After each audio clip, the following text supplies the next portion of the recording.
What's up, guys? This is ChaingunPope, still at PAX East 2012. I'm here with Dave Lang, CEO of Iron Galaxy and project lead on Wrecketeer. Now, Dave, before we actually get into the game, I heard there was a very interesting story about how this game was pitched, how this game came to be. Yeah. So, Chris Charla, who's the portfolio director for the XBLA team, I've known him for a long time, and basically it was like right when he started in the XBLA team, he called me up, he said, hey, you guys have done some Kinect work already, do you have any original pitches? And kind of like, no, but give us a week and we'll come up with something. And basically we racked our brains, came up with like 5 ideas, but this was the one we liked the best. Just got on the phone with Charla and like, hey, okay, here's what we want to do. It's like, think Boom Blox meets Angry Birds meets Burnout Crash mode, right? And then you don't have to say much more than that, it kind of clicks in what you want to do. Describe a little bit of the game to him. And then at that point, he's like, okay, I'm just gonna go pitch it around the hall. And it basically got greenlit like within a matter of days, and that never frickin' happens, right? Normally it's like you need 20 pages of docs and all this months and months of prep work, pre-production. So this has totally spoiled me forever on pitch process. Now, you already brought up Angry Birds, and I think that's the comparison I would probably make. It feels like a very evolved Angry Birds, but being as you're, of course, working on the game, how would you, is there a better, perhaps, way to describe this game, to maybe break it down for people who don't know anything about it? Yeah, so I think the simplest way, you know, obviously it's kind of little, I don't really like, I call it Angry Birds as much as anybody else does, just because it's very relatable, but that's not exactly the best comparison. So I think mechanically it's very much like Angry Birds. Like if you say, you know, you go grab the ballista, you pull it back and you shoot, like that makes sense to everyone that's ever played that game. But it's much more actually like a Trials HD experience, because you're going for high scores, you're competing with your friend on the leaderboards, and there's really a lot of high-end play with some of the mechanics in the game. There's really a lot of depth there, and so that's, when we think of it and we talk internally, we're always comparing it to stuff like Trials HD. Now, again, with the Angry Birds comparison and all that, there's a lot of, well, there's different sorts of things that we're going to be throwing from that ballista. Yeah. There's, you know, there's your standard ones, there's your flying, I don't remember the fancy name you had for it, but do you want to talk about those, the different kinds of ammunition we'll be using? Sure, we've got 6 different types of ammunition in the game.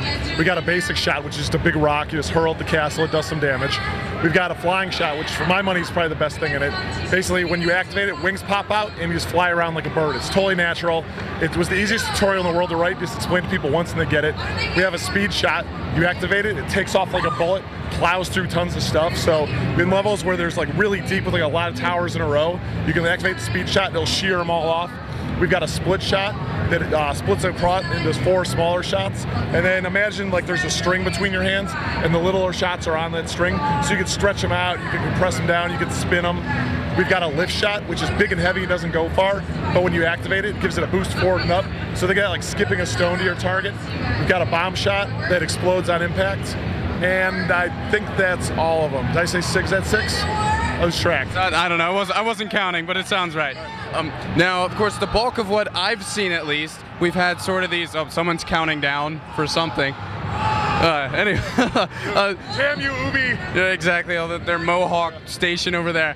Now, most of what we've seen, or what I've seen at least, has been sort of these nice castles on top of hilltops, but what other sort of environments are we going to be destroying throughout this game?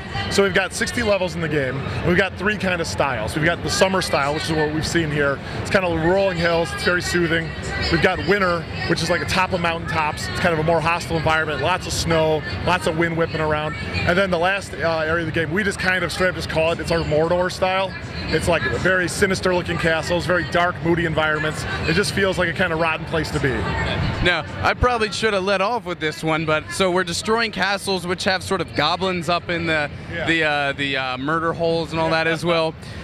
So what's the reason for that? Why are we killing these goblins who've taken up residence in these castles? Yeah, so I'm not gonna lie, the narrative elements of Wrecketeer are pretty thin, but the basic premise is the king, you work for this medieval destruction company called the Wrecketeer Destruction Company, and the king has commissioned you guys to wipe out all the castles in the kingdom because they've been infested with goblins. And once a castle gets the goblins, there's nothing you can do to get rid of them. You just gotta wipe the castle out and start over. So King visits you and talks you through the course of the game, gives you little missions, talks about new areas you have to go do. But really, the game at its core, it's just about getting a higher score. And you mentioned score. Now, other than perhaps leaderboards or maybe bonus medals and maybe achievements or something like that. What kind of incentives are there to go back and continuously raise that score? Yeah, so we've got a lot of social elements in the game where basically every chance we get, we remind you how you're doing against your friends.